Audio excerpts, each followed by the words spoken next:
الحمد لله رب العالمين والصلاة والسلام على رسوله محمد وعلى آله وأصحابه ومن تبعهم بإحسان إلى يوم الدين. قال الله تبارك وتعالى في القرآن العظيم: فأعوذ بالله من الشيطان الرجيم ألا إن أولياء الله لا خوف عليهم ولا هم يحزنون الذين آمنوا وكانوا يتقون. صدق الله العظیم.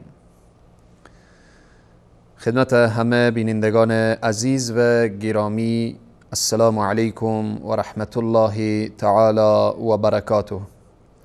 همه شما بزرگواران را در این برنامه که پیرامون شناخت سیدنا عمر هست یا برنامه الگوهای هدایت هست شما را خوش آمدید میگویم.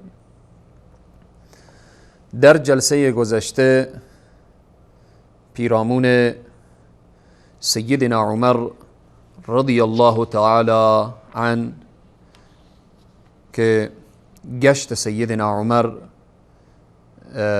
در شب و پیرامون رأفت و مهربانی سیدنا عمر رضی الله عنه اشارات مختصر داشتیم. الان پیرامون فتح و فتوحات که در زمان خلافت سیدنا عمر صورت گرفت اشاره می شود. وقتی که ما میگیم فتح و ظفر و پیروزی در زمان خلافت سیدنا عمر، در حقیقت چنین فتح و فتوحی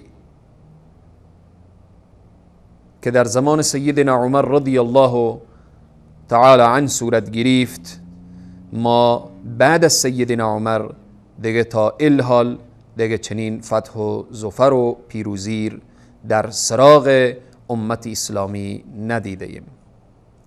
سیدنا عمر رضی الله تعالی عنه وقتی که بر مسند خلافت می نشیند و آن ایمان و زهد و تقوا و پرهیزگاری و او شجاعت و شهامت و غیرت و مردانگی چنان در وجود سیدنا عمر و لشکر و سپاهیان اسلام که در کنارش بودند، اصحاب جلیل القدر رسول معظم اسلام صلی الله علیه و سلم و تابعین بزرگوار و شخصیت هایی که در کنارش،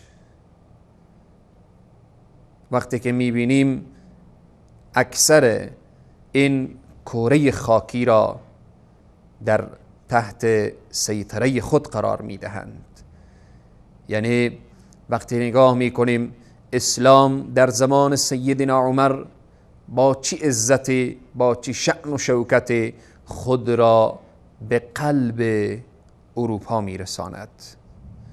از شرق کجا میرود و در غرب صحابه در کجا قدم میزنند. خلافت سیدنا عمر رضی الله تعالی عنه وقتی که نگاه میکنیم از ابتدایش تا انتهایش، هر ماه و هر روز خبر فتح و ظفر و پیروزی را به سمع سیدنا عمر می رسید. هر لحظه در مدینه منوره این صدا طنین انداز می شد که اذا جاء نصر الله والفتح، نصرت پروردگار عالم، فتح و ظفر و پیروزی هر لحظه از آن مسلمان ها و از آن امت اسلامی بود و هر لحظه صدای فتح و ظفر و پیروزی در مدینه منوره در شهر رسول الله صلی الله علیه و سلم طنین انداز می شد. اصحاب جلیل القدر رسول معظم اسلام صلی الله علیه و سلم و شاگردان مکتب اسلام و قرآن صدای حق و ندای حق را به تمام جهان و جهانیان عرضه نمودند.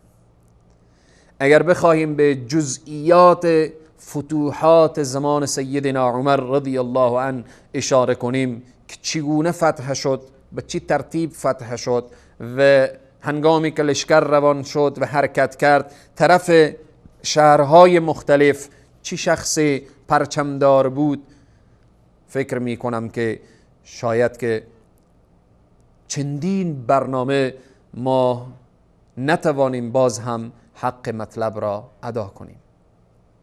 فقط به طور خلاصه و فشرده پیرامون فتح و فتوحات در زمان خلافت سیدنا عمر رضی الله عنه. فتوحات شروع می شود. فتوحات در ناحیه عراق در زمان سیدنا عمر رضی الله عنه. اگر نگاه کنیم فتح قادسیه، وقتی که فتح قادسیه صورت میگیرد در آن وقت ایرانی ها مداخله میکنن. بعد از مداخله ایرانی ها سیدنا عمر دستور میدهد که حالا لشکر اسلام به طرف فارس روان شود. لشکر اسلام، لشکر مسلمین، لشکری که صدایش و از حنجره اش ندای توحید بلند بود و صدای الله اکبر بلند بود، حرکت میکنن به طرف فارس. ابرقدرت آن وقت و زمان در زمان سیدنا عمر رضی الله عنه، ابرقدرت های جهان که فارس و روم بودن به زانو در آمدن و متلاشی شدن و به وسیله لشکر اسلام و قرآن از بین رفتن. مسلمانان و لشکر اسلام حرکت میکنن طرف فارس. در زمان سیدنا عمر رضی الله عنه فتح همدان که در سال 22 هجری قمری، فتح ری، فتح قومیس و گرگان، فتح آذربایجان، فتح و بالآخره چنان پیشروی صورت میگیرد و چنان لشکر اسلام و قرآن به دستور سیدنا عمر فاروق رضی الله عنه و با او همت والایی که داشتن و با او شهامت و غیرت و ایمان کاملی که داشتن و با توکلی که با پروردگار عالم داشتن حرکت میکنن و پیشروی دارن رو به طرف خراسان که فتح سیستان و بلوچستان در سال 23 هجری قمری رخ میدهد. این به طور خلاصه فتح و ظفر و پیروزی در ناحیه عراق و بالآخره فتح قادسیه و رفتن و حرکت کردن به طرف ایران و به طرف خراسان زمین. فتوحات که در زمان سیدنا عمر رضی الله عنه رو به طرف شام، الله اکبر، در زمان خلیفه دوم اسلام سیدنا عمر فاروق فتح می شود. شامی که امروز در آتش ظلم الظالمین و طاغوت زمان می سوزد. امروز فرزندان شام در ناله و فغان و فریاد هستند و از اون ناله و صدای سوز و گداز ایشان ناله بلند هست که ای عمر کجایی تو؟ کجا هستند فرزندان عمر؟ کجا هستند سربازان عمر؟ کجا هستند دلباختگان عمر که حرکت کنند و مردم مظلوم سوریه را از چنگ ظالمین نجات بدهند؟ سیدنا عمر رضی الله عنه در زمان خلافتش فتح دمشق، فتح بیسان و طبریه، فتح قنسرین که اینها در سال قنسرین در سال 15 هجری قمری، فتح قیصاریه در سال 15، فتح قدس الله اکبر در سال 16 هجری قمری.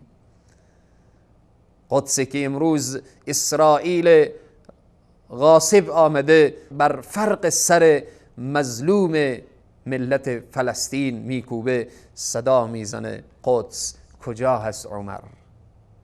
کجا هستن اونهایی که خود را عمری میدانن و خود را در مکتب سیدنا عمر میدانن؟ کجا هستن اینها که امروز بیاین مرا از چنگال این خون آشامان زمان، از چنگال این جانوران وحشی صهیونیست ها نجات بدهند؟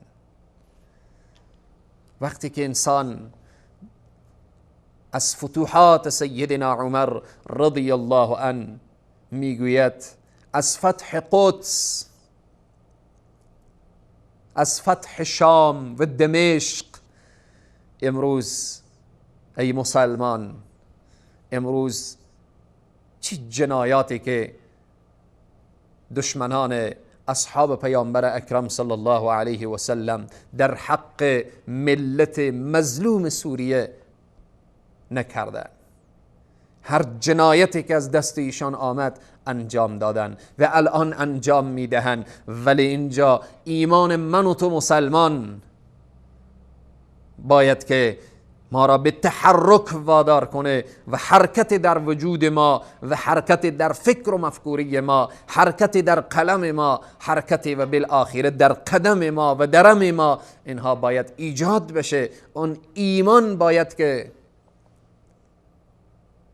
ایمانی که ما میگیم در مکتب سیدنا عمر زندگی کردیم و در سیره سیدنا عمر ما مطالعه میکنیم و میخوانیم و او را دوست داریم، باید ما راه سیدنا عمر را تعقیب کنیم.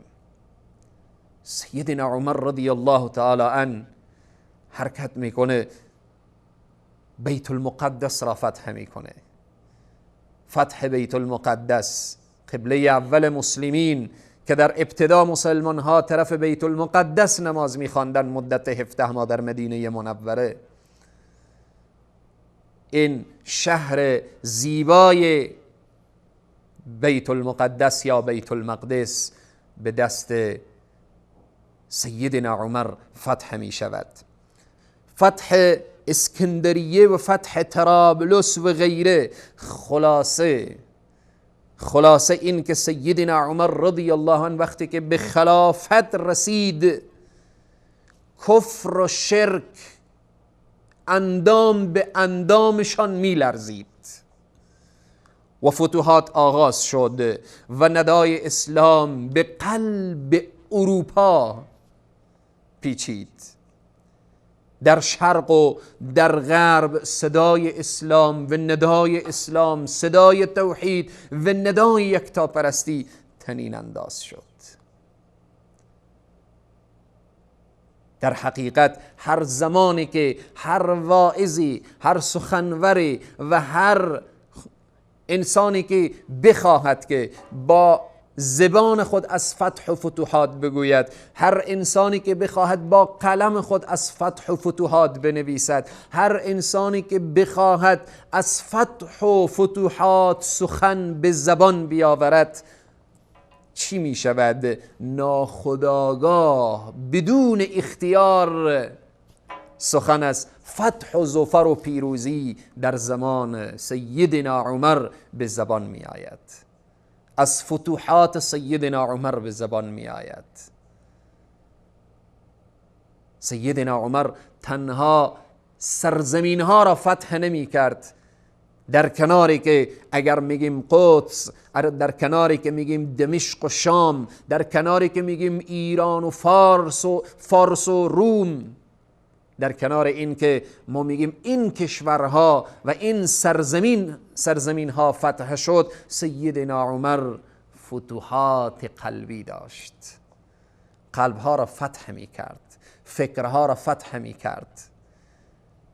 آن فکری که سالها در شرک و خرافات و بدعات بود، سیدنا عمر فتح و ظفر و پیروزی از آن اون مغزها و اون فکرهای فرسوده می کرد و اون فکرهای فرسوده را فکر جدید، فکر که شرک و خرافات و بدعات بود در او را تبدیل به یک فکر و اندیشه توحید و یکتاپرستی قرار میداد.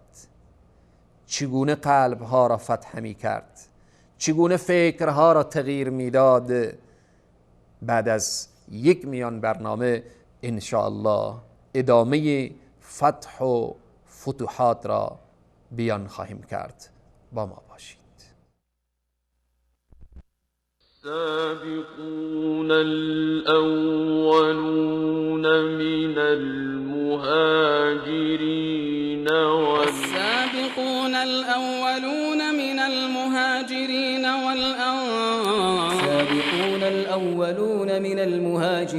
از پیشگامان نخستین که همان مهاجرین و انصارند و کسانی که به نیکی از آنان پیروی نمایند راضی است و آنان نیز از الله خوشنودند و الله برایشان باغهایی آماده کرده که از فرودست آن جوی بارها جاری است و جاودانه در آن خواهند ماند و این رستگاری بزرگ است.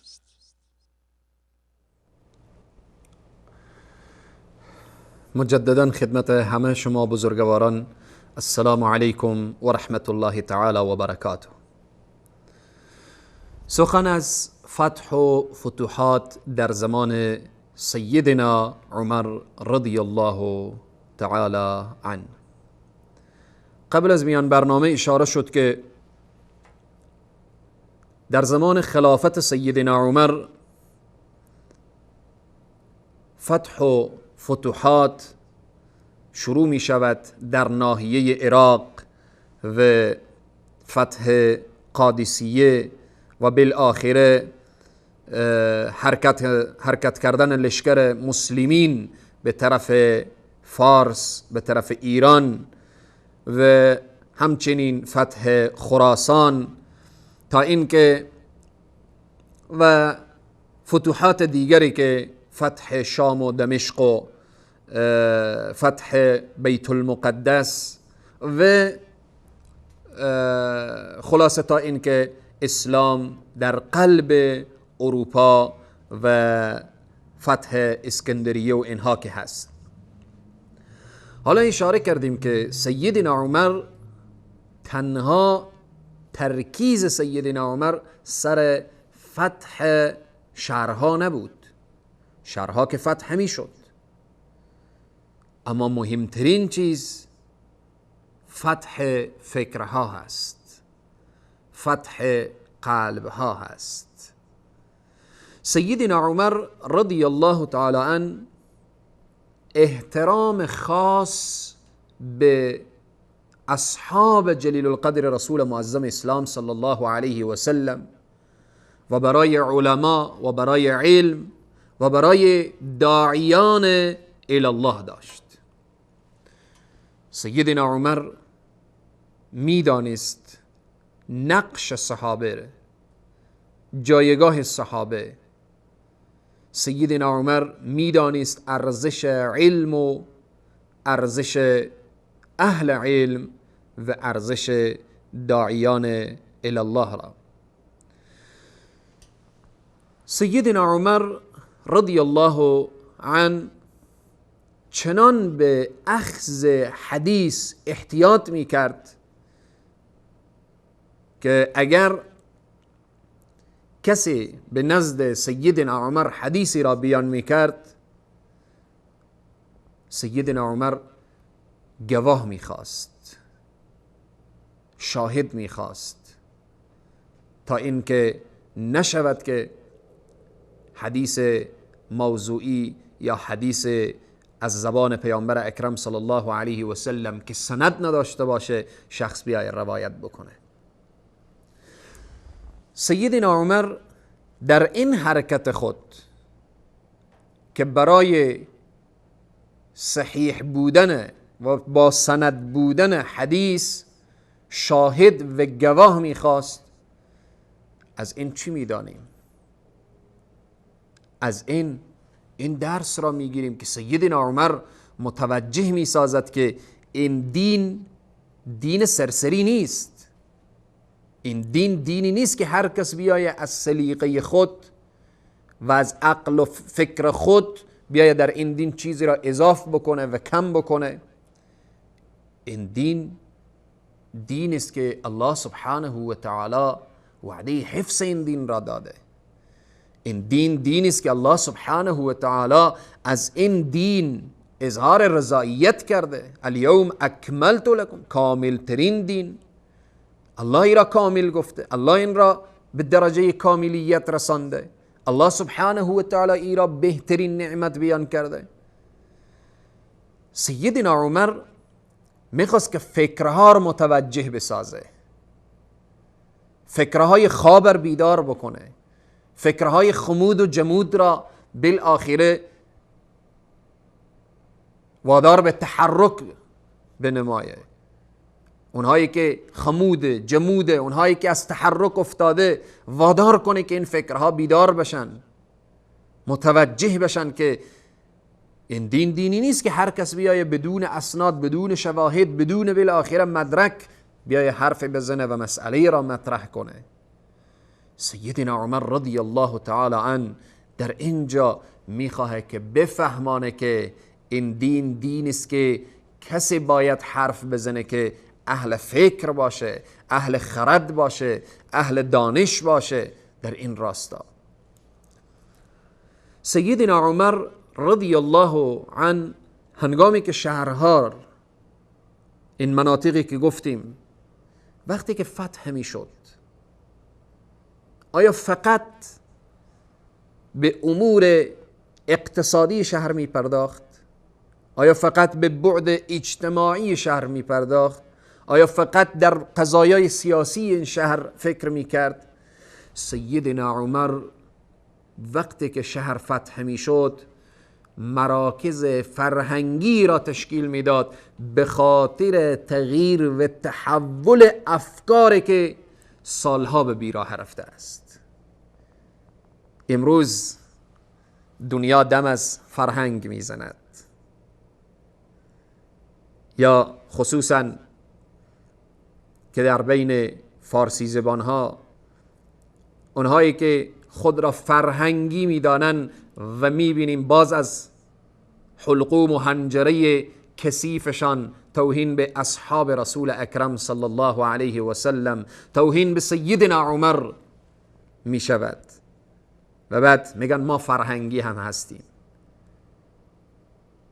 فرهنگ را از کی آموختید؟ اون فرهنگی که در او سب و لعن باشه،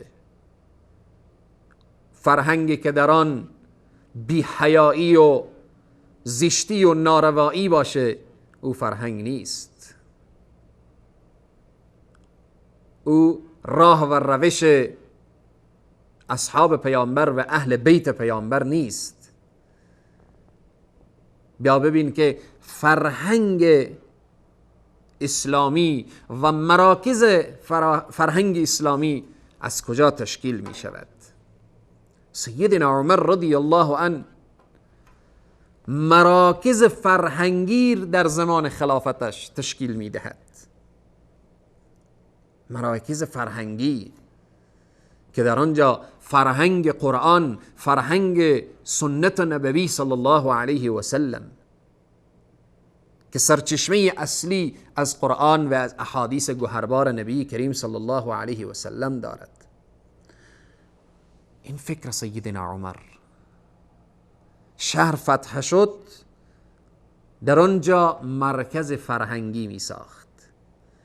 در مدینه منوره دارالافتاء و مرکز فقه و مرکز فرهنگی، این مسئولیت سیدنا عمر به کی داد؟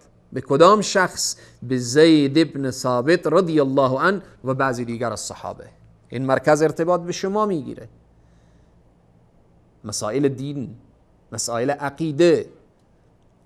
امروز اگر میبینیم که امت اسلامی دوچار مشکلات شده، چون ما از فرهنگ قرآن و فرهنگ نبوی صلی الله علیه و سلم فاصله گرفتیم. امروز اگر امت اسلامی دوچار فتنه شده و دوچار مشکلات شده و امت اسلامی امروز احساس ضعف، احساس ذلت و خاری میکنه، اینه که ما از فرهنگ قرآن، از فرهنگ والای سنت نبوی صلی الله علیه و سلم فاصله گرفتیم. مرکز فرهنگی در مکه، در شهری که الله سبحانه و تعالی او را ام القرى میگوید، الله سبحانه و تعالی به او شهر قسم یاد میکند. سیدنا عمر در او شهر، در مکه مکرمه مرکز فرهنگی باز میکنه. بیشترین مسئولیت به ترجمان قرآن به عبدالله ابن عباس و بعضی از صحابه دیگر تسلیم میکنه. شما کار کنید، سر فکرها کار کنید، سر عقیده کار کنید، مردم بفهمن، بدانن. و همچنین مرکز فرهنگی در کوفه که در زمان سیدنا عمر خیلی از صحابه آنجا رفته بودن، در کوفه بودن، در کوفه زندگی میکردن. سیدنا عمر نامه می نویسه به عبدالله ابن مسعود و مسئولیت این مرکز فرهنگی در کوفه میده به عبدالله ابن مسعود رضی الله عنهما. و همچنین مرکز فرهنگی در شام که مسئولیت این مرکز و این بخش فرهنگی به سیدنا معاذ بن جبل و عبادة بن صامت و ابو درداء میده. و همچنین مرکز فرهنگی در مصر که عقبة بن عامر مسئولیتش را داره. مرکز فرهنگی در جاهای دیگر و اماکن دیگری که قبلا اشاره شد که در زمان خلافت سیدنا عمر فتح و ظفر و پیروزی نصیب شد، در هر جایی که فتح می شد مرکز فرهنگی ایجاد می شد. هدف از مرکز فرهنگی چیست؟ هدف از مرکز فرهنگی اینه که فرهنگ قرآن در زندگی ما، در حیات ما، فرهنگ قرآن بیایه به کانون خانواده ما، بیایه به کار و معامله ما. وقتی معامله ما معامله قرآنی شد، وقتی زندگی ما زندگی قرآنی شد، وقتی حیات ما حیات قرآنی شد، یقینا که ممات هم به برکت قرآن و به او عملی که به قرآن صورت گرفته و به احادیث گوهربار نبی کریم صلی الله علیه وسلم انسان خوشبخت دنیا و آخرت میشه. پس سیدنا عمر تنها زمین را فتح نمی کرد، بلکه قلوب انسانها را فتح می کرد که در برنامه‌های و جلسات گذشته اشاره کردیم که خیلی از غیر مسلمانان در زمان سیدنا عمر به عدالت سیدنا عمر می آمدن مسلمان می شدن. این اخلاق سیدنا عمر را می دیدن، این برخورد سیدنا عمر را با رعیتش می دیدن که به خاطر گرسنگی رعیتش میگه من دیگر لب به غذایی که روغن داشته باشه من نمیزنم. سیدنا عمر در کناری که رحم و شفقت و ترحم و مهربانی برای انسانها داشت، بیان کردیم که حتی به خاطر شتری که عرق ریختانده میایه او را نوازش میکنه، میگه به خاطر این عرقی که تو ریختاندی که به خاطر من بود، میترسم روز قیامت از من به خاطر تو عمر مورد بازخواست قرار بگیره. پس امروز هم وقتی که ما میگیم ما پیرو سیدنا عمر هستیم، باید در محلی که داریم، در منطقه‌ای که قرار داریم، در شهری که قرار داریم، ما باید مراکز فرهنگی داشته باشیم و در اون مراکز فرهنگی از اونجا صدای توحید و ندای یکتاپرستی باید بلند بشه تا اینکه اون گوشهایی که سالها حق نشنیده حق به اون گوش ها طنین انداز بشه و اون چشمه هایی که حق را ندیده باید از این بخش فرهنگی و این مرکز فرهنگی که در منطقه و قریه ایجاد شده باید حق را ببینه و اون قلوبی که تا به حال حق به اون سرایت نکرده و نرفته و نرسیده باید به وسیله این مراکز فرهنگی که احیایش مبتنی یا مبنی بر قرآن و حدیث هست، باید او دلهای تاریک باید به نور قرآن، به فرهنگ قرآن باید به جلا بیایه و روشن بشه. الله سبحانه و تعالی به همه ما توفیق بده که وقتی که از فتح و ظفر و پیروزی میگیم، امروز هم تلاش بکنیم که آن کشورهایی که از دست ما رفته و الان در حال رفتن هست نگذاریم که کشورهای ما اشغال بشه و کشورهای ما از دست بره و همچنین تلاش بکنیم که قلوب دیگران را فتح بنماییم. او هم به وسیله قرآن. بار الها پروردگارا فتح و ظفر و پیروزی نصیب امت اسلامی بگردان. پروردگارا قلوب همه ما را به نور قرآن منور داشته باش تا برنامه بعد که پیرامون کارها و یا گفته‌های سیدنا عمر در عرصه بازسازی است. ان شاء الله در خدمت قرار خواهیم گرفت. تا برنامه بعد شما را به خداوند کریم و رحیم می سپارم. و السلام علیکم و رحمت الله تعالی و برکاته.